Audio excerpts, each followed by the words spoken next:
Member সাহেবকে ড্রেনের কথাটা বলি। মেম্বার সাহেব কি হয়েছে? আমাদের পাড়াতে তো ড্রেনটা নেই, তা আপনি প্রধান সাহেবকে বলুন। হ্যাঁ বলতে তো হবেই তোমার।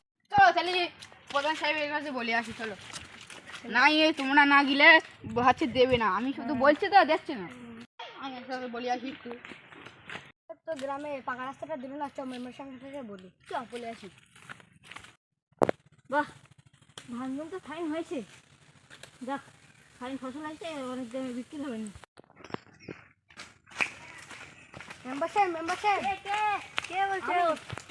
আমাদের গ্রামে তো পাকা রাস্তাটা দিলেন না। তা প্রধান সাহেবের কাছে চলেন তাহলে। চলো।